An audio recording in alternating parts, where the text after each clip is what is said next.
this morning. Of that 52%, so which is over 5,000 teachers, 97% of the non-NES schools intend to return. 98% of the NES school teachers, of that 5,000 some, intend to return. Most interesting is 14% of the non-NES teachers who want to return to an NES school. So 14% of the non-NES teachers who have filled out the survey want to return to an NES school. So this is just an intent to return, so don't go buying property off of this information. Because it'll change, and sometimes people don't reveal their intent till the end of the year or change their minds. But I think overall that's pretty impressive data at this point in the year, with over half the teachers filling out their form already. That's a pretty high return rate, guys, even with the caveats that I just mentioned.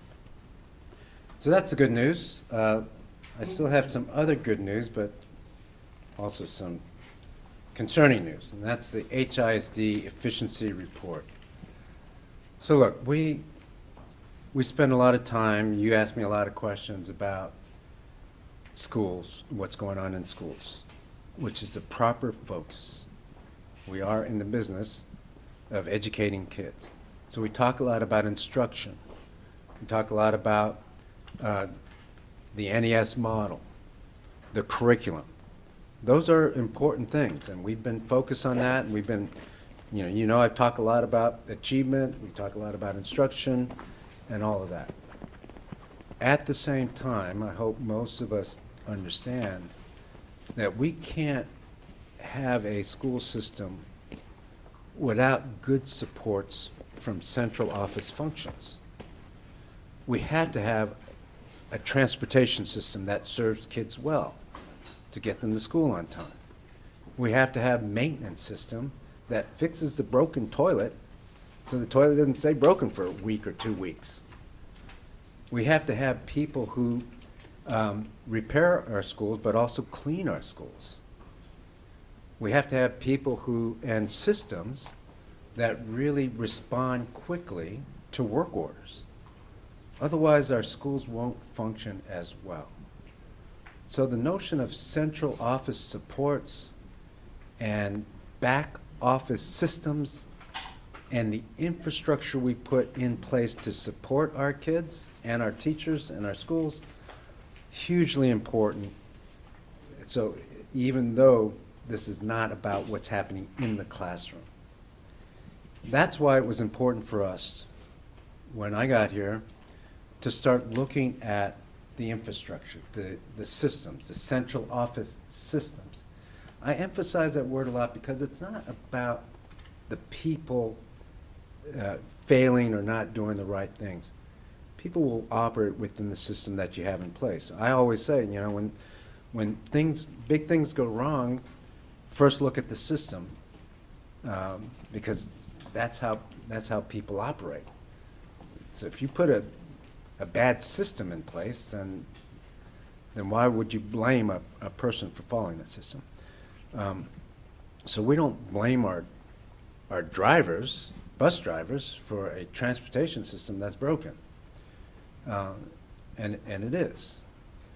So I charged my team, the central office cabinet and department heads, to look at their systems, whether it's HR systems, how we recruit people. Why does it take so long to recruit somebody? How many people have to touch one recruitment? How many people are needed to hire one person? I asked the transportation department to look at our bus routes, our ridership, all of those things that go into a transportation bus system. And you guys also know I've been out at the bus barns and looking at how that operates. Charge finance, look at their purchasing systems and contracting systems, purchase service processes, all of those things, to see where we are efficient or where we're not efficient, and on and on. All of these things had to be reviewed, and over the last 6-7 months, we uncovered a whole bunch of things, some of which are in this report. And I'll give you some specific examples in a minute, but you're gonna, if you don't already have a copy, you're gonna get a copy. Please take your time with it. And here's why this exercise that we put our cabinet through, and we put the biggest pieces in this report we're calling efficiency report. 9 different systemic challenges that face the district that we're working on fixing. And the reason why we put this in a report and we're working on it so diligently right now is because, well, 3 big things. Number one, if we don't fix these systems, we can't be as efficient and effective in supporting our schools.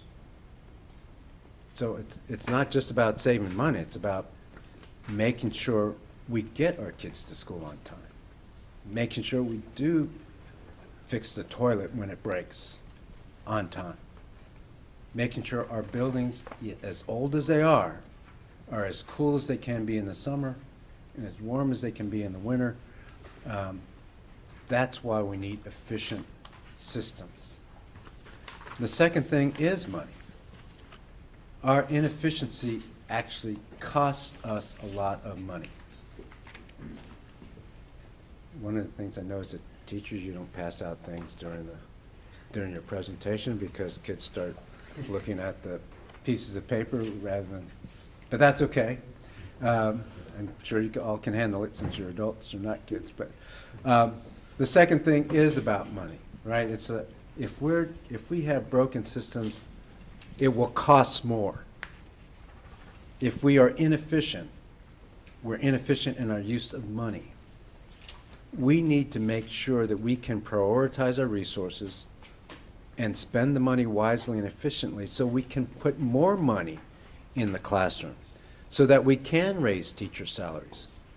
You all have seen how the NES schools in particular have some of the highest salaries in the nation, much less the area. They beat the area by far. How do we pay for that? Well, we pay for that partly by being way more efficient. But the third thing, which is not really spoken a lot in our profession, the third thing is if we want to build a high-performing culture in our classrooms, then we have to have a high-performing culture in the district. You cannot have a high-performing culture in the schools and then have such inefficiency or low performance or low expectations in the rest of the district. We are urgent in the rest of the district in support.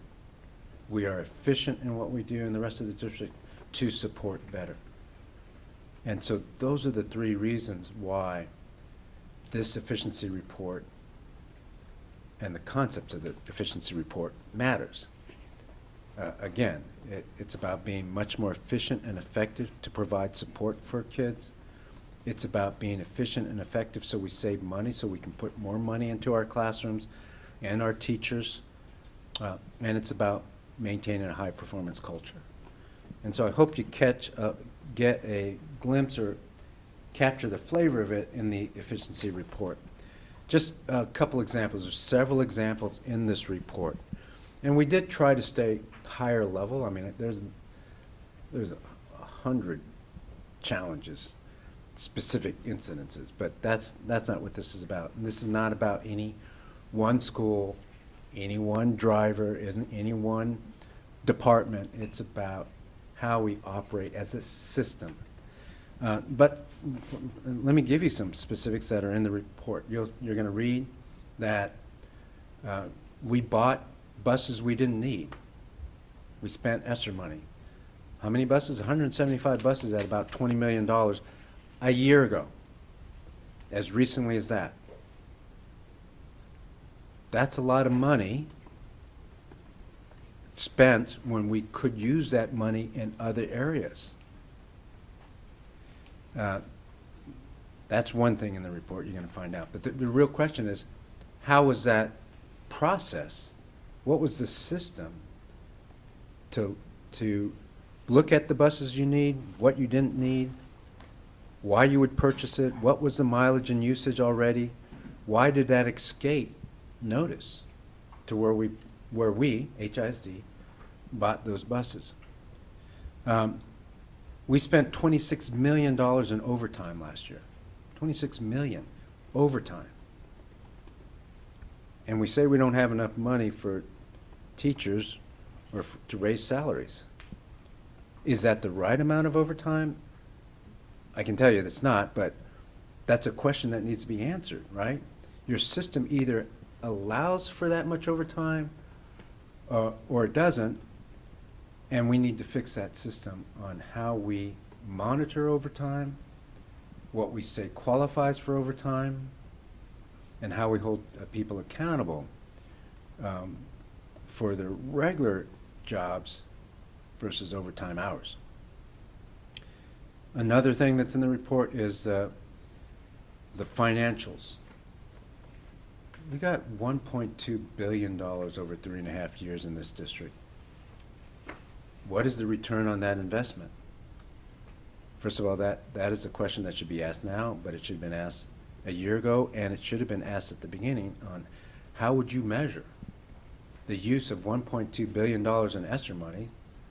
What are you going to get for your buck?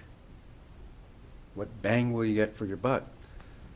That's a systems problem. That's not a person problem. That's not a individual problem. That is a system that is not geared towards looking at metrics and assigning goals that are SMART goals, achievement goals, or outcomes for the use of funds.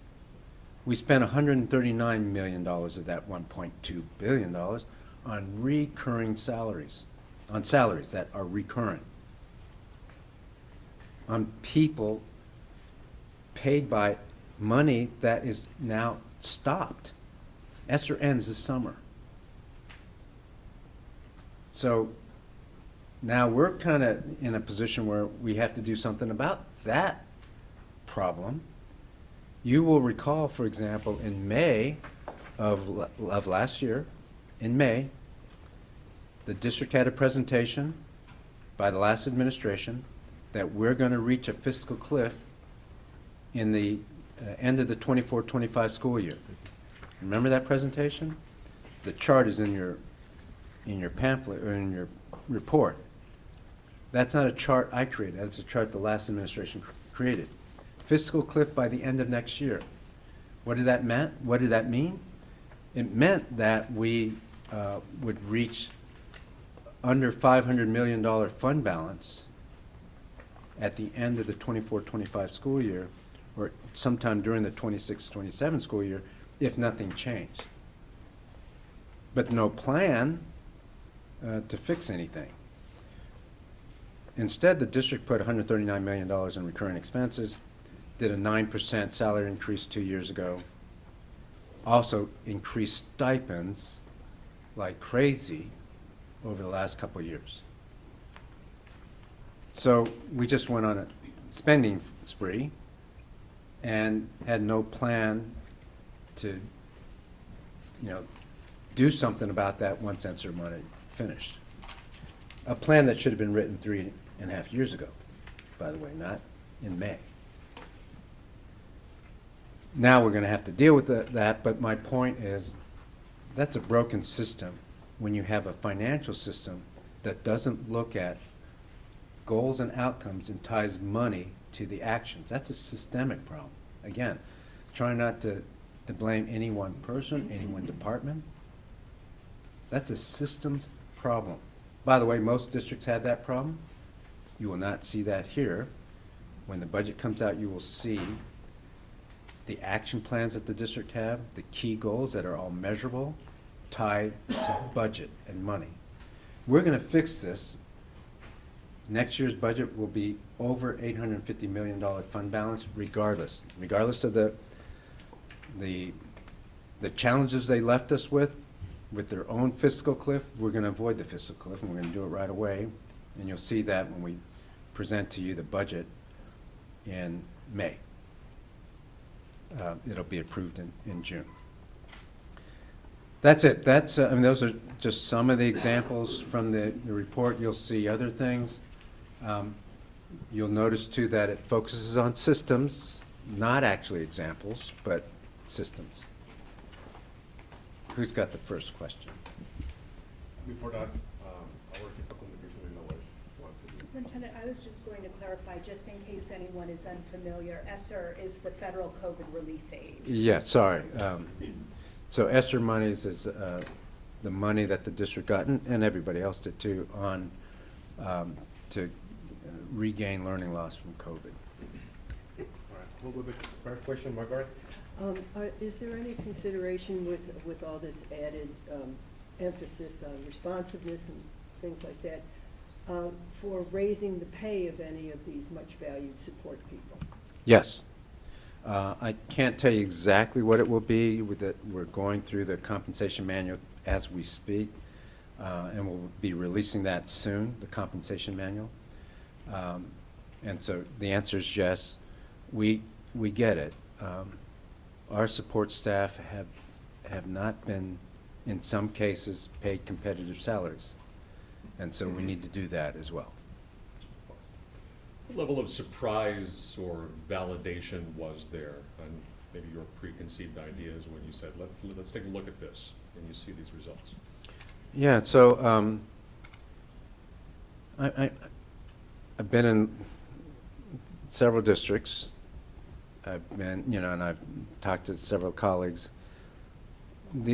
Some of the things I saw were normal dysfunction, if I can put it that way. In other words, they're common problems in big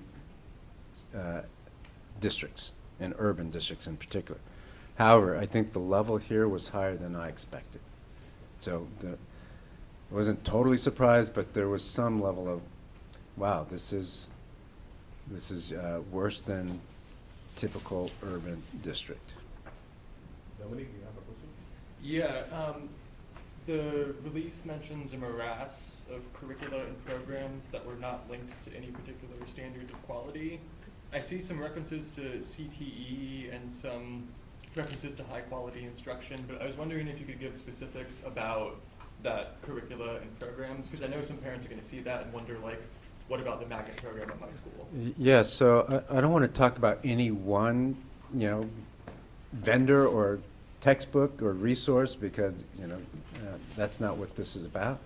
But I can tell you this: there were well over 30 different curricula in reading in this district last summer, and I can tell you that some of them are not tied to science of reading research. So that shows you just how the system of how we provide high quality instructional materials was really not in place. To be fair to the district, and I think it's in the report, the district started to address it.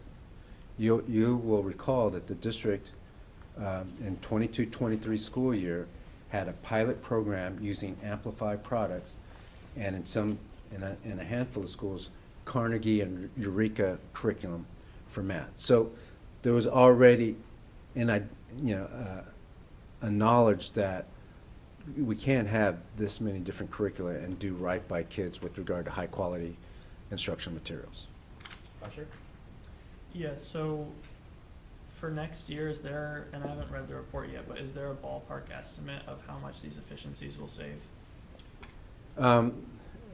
Yeah, it's really hard to say it just like that, because there's savings in other areas too.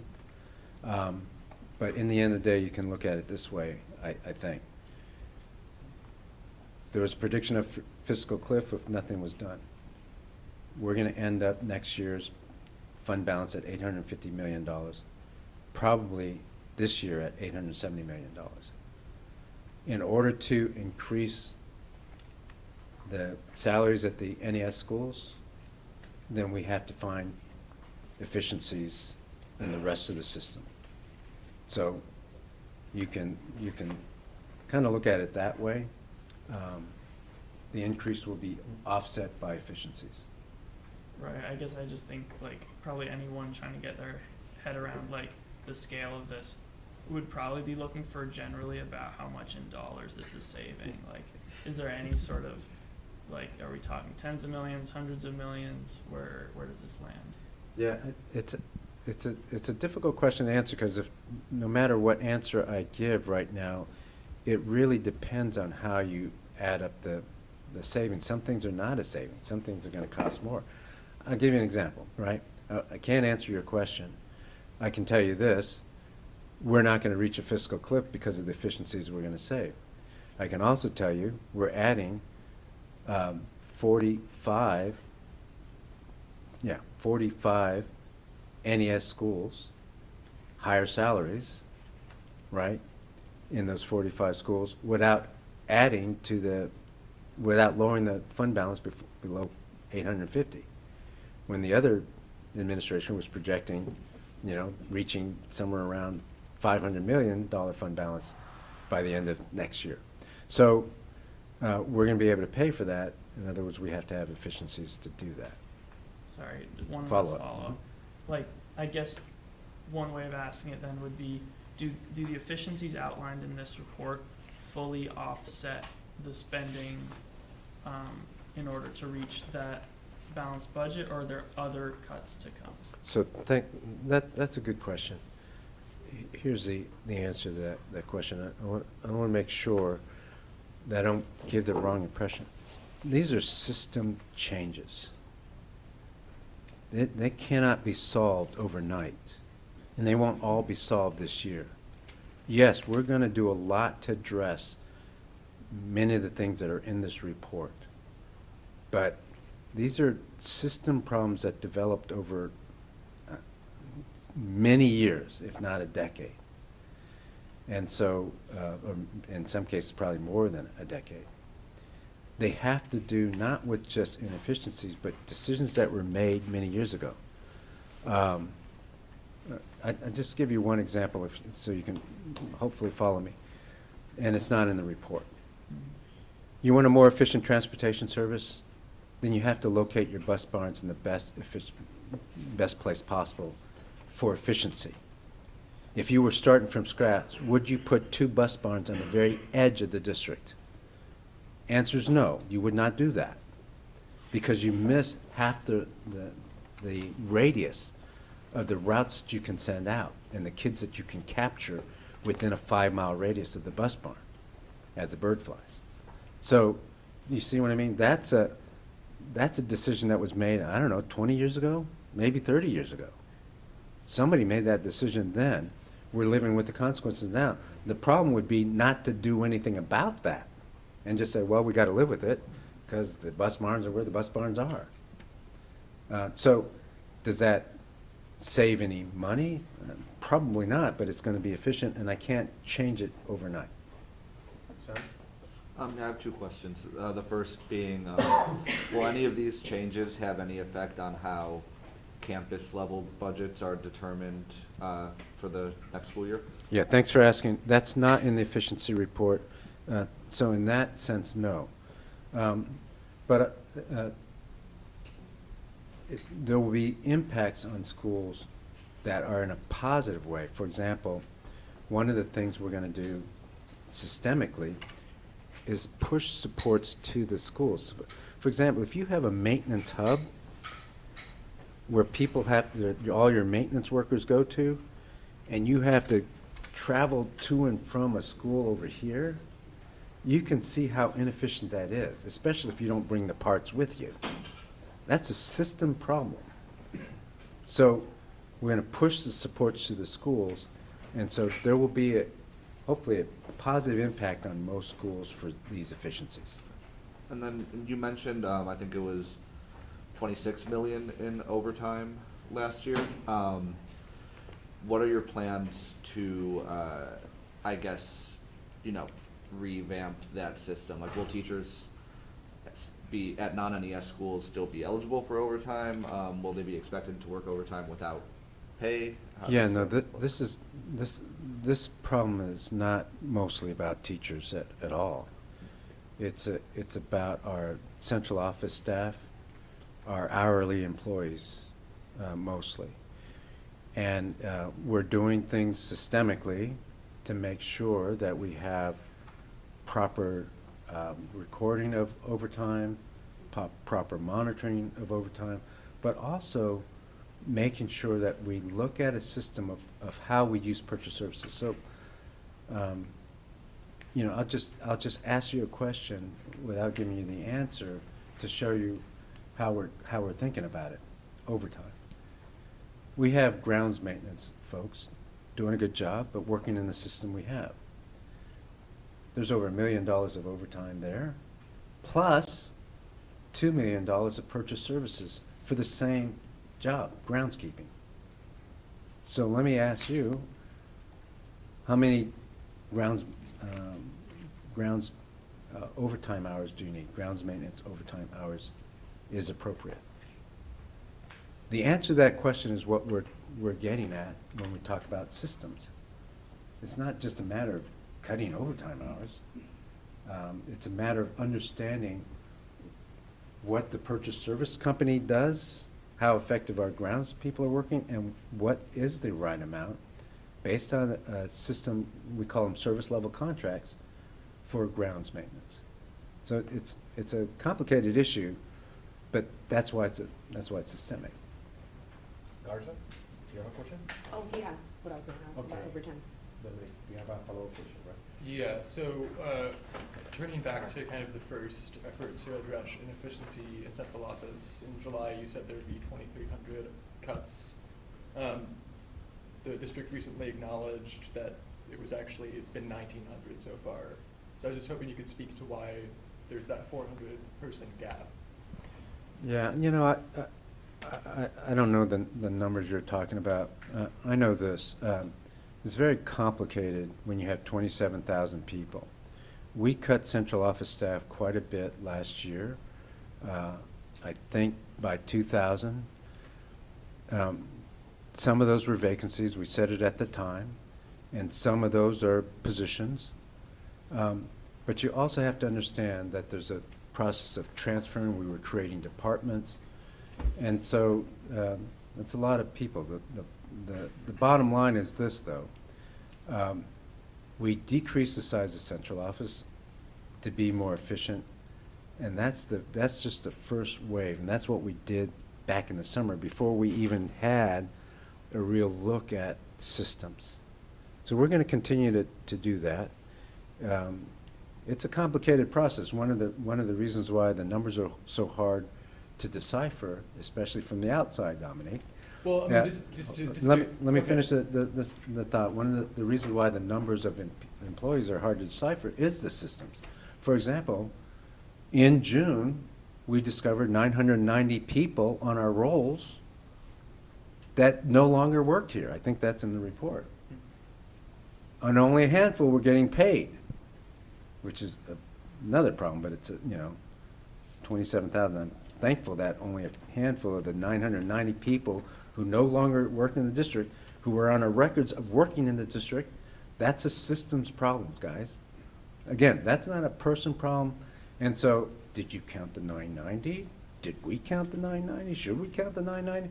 So we are cleaning that process up. You no longer have people who retired, resigned, left long ago. Some of those people were on the rolls for 5 years. What kind of system is that keeps people on the rolls for 5 years and can't discover that the person that left 5 years ago is no longer here? That's a systems problem.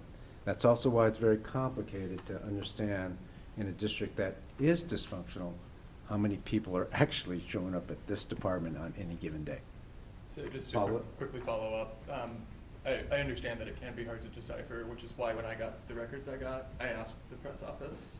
And in July, you said there would be 2,300 positions cut. After I presented the records, it was acknowledged that y'all have cut 1,900 so far. So I'm just wondering, with that 400 position gap, if you have any reasons why those cuts weren't made. And I don't know, Dominique. You're trying to learn the HR job from the outside, and it is very complicated. And I don't have time to teach you the HR job. Cuts happened or didn't happen. Yeah, and I'm telling you, it's a difficult process. It's not an easy thing like that. You can't just say, are you going to cut overtime hours? Are you going to cut positions? The bottom line is, we're gonna be more efficient, we're gonna save dollars. What does it matter whether it's 2,000, 2,100? I will get the mission accomplished by cutting the people that we need to cut that are not as, that are not as, where the department doesn't need as many people. That's what we're gonna do. We're gonna find those efficiencies. Thank you, Katie. Go ahead. KTR. Oh, ABC, sorry. That's okay. I'm new. I'm just kidding. If you could, please, you said that department heads have been looking at this for 6 or 7 months. When did you start to see the issues, the inefficiencies, and have you waited 6 or 7 months to make changes, or how quickly have you made changes? And for some of these issues, like you mentioned, the millions of dollars of buses that weren't needed to be spent, is there still a way to recoup some money, sell those buses, so that you can still get some of this money back? Those of you who were here last summer were quick to remind me of the problems that that if I hadn't noticed, you guys noticed. There were lots of problems right off the bat. I mean, it's hard to miss challenges we had, for example, in HR with recruitment last summer, or how we paid people, some of our purchase services. Those were noticed right away. And did we start addressing them right away, which is your question? Yes. But look, let's take transportation. Buses are already running for summer school. The bus hubs are where they are. School was starting in August. There's very little that we could do to change the bus system coming in June. You know, I was just getting familiar with where the bus barns are. So did we try to do what we could do as far as making sure that we had enough drivers? Yeah. To making sure that we emphasize making, calling in when you get to the school. We made little adjustments like this, because before they didn't call back when they actually left the school after a drop-off, and we did that. So the answer is yes, we did as much as we could, and we're doing that all the time. Some of these things you're going to read, we're doing.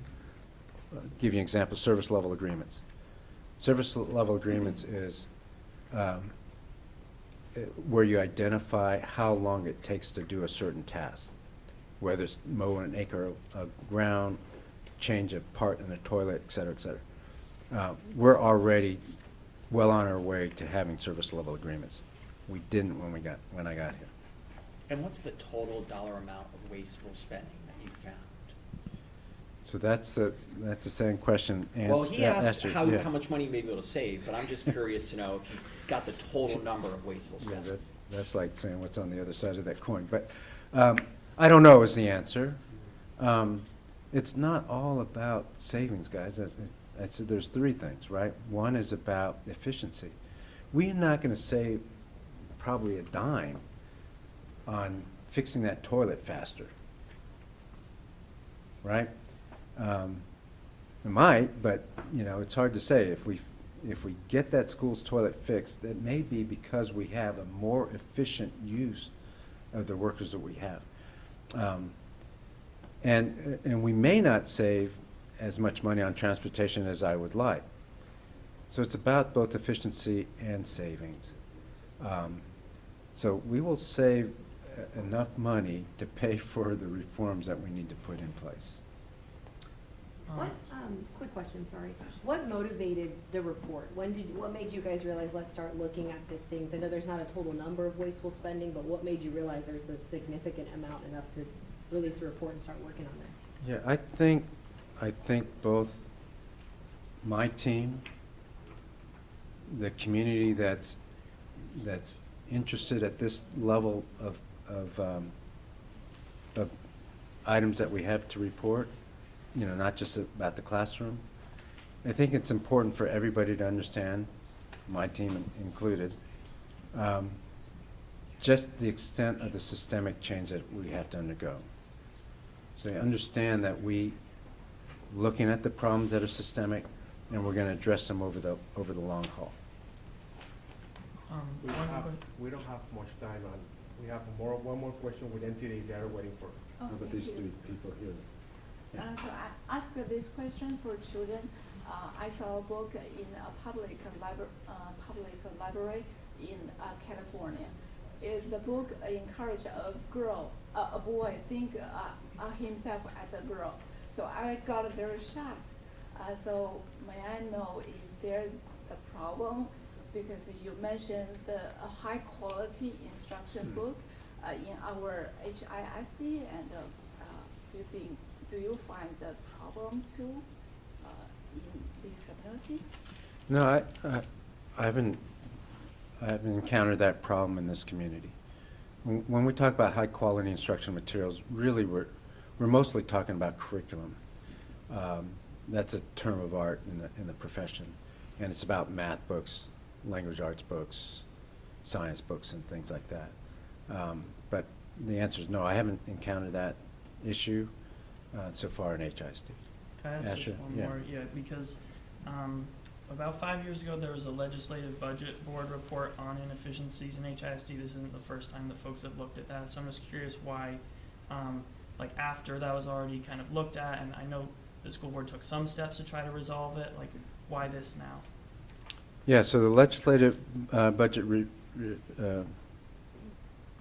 bureau report that came out, I think in 2020 or 2019, does mention several of the things. Ours looks more closely at the systems behind it and also what to do about it. So what you'll see in our report is why it matters and what we're going to do about it. Whereas while the LBB report has some recommendations, several years have passed since then. We're closer to the problem, and the suggestions that we have to fix things are more systemic. Right, because theirs, I think, was like 250 million in 5 years, which wouldn't match up to the cost of the reforms. That's right. Superintendent, we're gonna Yeah. get one more question. Okay. Margaret. Finally. Yes. HISD has had a rather storied history of corruption involving how it deals with its contracts, some of staffers, things like that. Did you find any of that when you were doing these systems checks? And if not, will this system do anything to sort of try to stop this from happening in the future? Because you have years of history here at HISD with very inventive minds. So we didn't find any overt corruption. Okay, so I'm glad you asked the question, because this is not about that. This is not like an audit or investigation of wrongdoing. That's not it at all. It's about how effective we can work to serve the kids. I started by saying, and I'll end with saying, look, this is, in the end of the day, the mission is about the kids, right? In the end of the day, I have a pretty clear charge. Raise the achievement, close the achievement gap, and prepare kids for the year 2035. That's pretty specific. We also have this special ed charge, right? And then the governance charges for the board to work on. So that's pretty clear. But the whole point of this is, if we don't work on this, we can't do this as well. We can't accomplish our goal as well. So the answer is no, not criminal. But let me also suggest this to you. If the system is broken, there is opportunity for inefficiency, you might even say intentional inefficiency, right? If you don't have a service level agreement, then I might take 1 hour to fix the toilet. I might take 2 hours, I might take 30. Is that criminal? That's not criminal. That's the system being a problem. So we're going to fix that so that people work maximally effectively. Thank you. We'll be here. May I ask one more thing while you're here, sir? One more thing. I'm looking at these guys because I get Yeah, in we trouble all have the time. full schedule, and superintendent have to be. Yeah, thank you so much. All right. Thank you, everybody.